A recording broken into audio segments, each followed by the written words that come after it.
இனிய காலை வணக்கம் அன்பு நண்பர்களே. இந்த உலகத்தில் வழிகள் நிறைந்தது எதுன்னு கேட்டிங்கன்னா வாழ்க்கையா?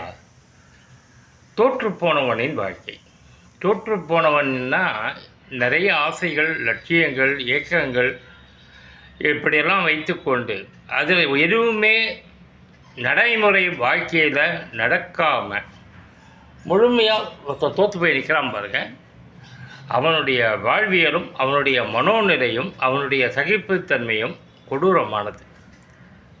அவன் சகித்து கொண்டு ஒவ்வொரு நாளையும் இந்த சமூகத்தில் கடந்து கொண்டு சிரித்தவாறு, சரி எனக்கு இந்த பிறவியில் இவ்வளோ தான் இருக்குது கர்மா, நான் ஆசைப்பட்டேன், கனவு கண்டேன், லட்சியங்கள் நிறைய, எந்த விதத்தையும் எல்லா கோணத்தையுமே என்னை வாழ்க்கையை ஏமாத்திடுச்சு, ஒரு வேளை தீரும் நன்றும் பிறத்தரவாரா என்று சொல்வதைப் போல நான் தான் அதுக்கு சரியான தகுதிகளை வளர்த்துக்கலையா, எனக்கான அப்டேட் இல்லையா, இல்லை நான் முறையாக இது செயல்படலையா, இப்படி பல்வேறு கேள்வி பதில்களுக்கு விடை கிடைக்காம கேள்விகள்மா இருக்கு பாருங்க. அந்த வாழ்க்கை தான் கொடூரமானது என்று நான் சொல்ல நினைக்கிறது.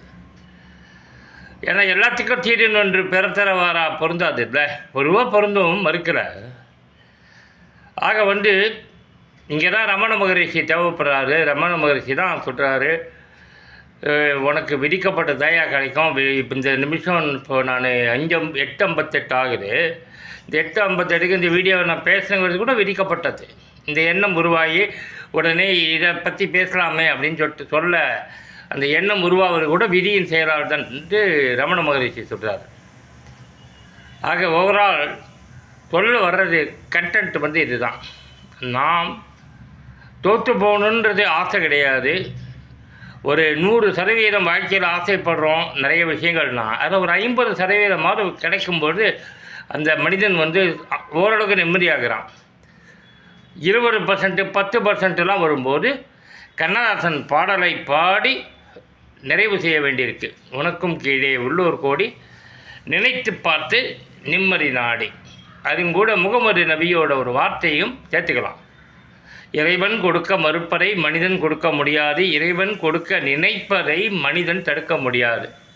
ஆக தோற்றுப்போனவர்கள் அனைவரும் ஏக்கத்தோடு வாழ வேண்டும் என்று இறைவன் கொடுக்க நினைக்கிறப்ப மனுஷனால் எப்படிடா கொடுக்க முடியும்ட்டு நபிகள் நாயகத்தோடைய வார்த்தையை எடுத்துக்கிட்டு வாழ்ந்து செத்து போக வேண்டியதுதான்.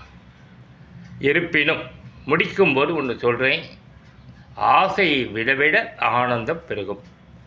அதனால் எதிர்பார்ப்புகளையும் ஆசைகளையும் முழுமையாக குறைத்து கொள்ளுங்கள் 60 வயது கடந்த பின்பு.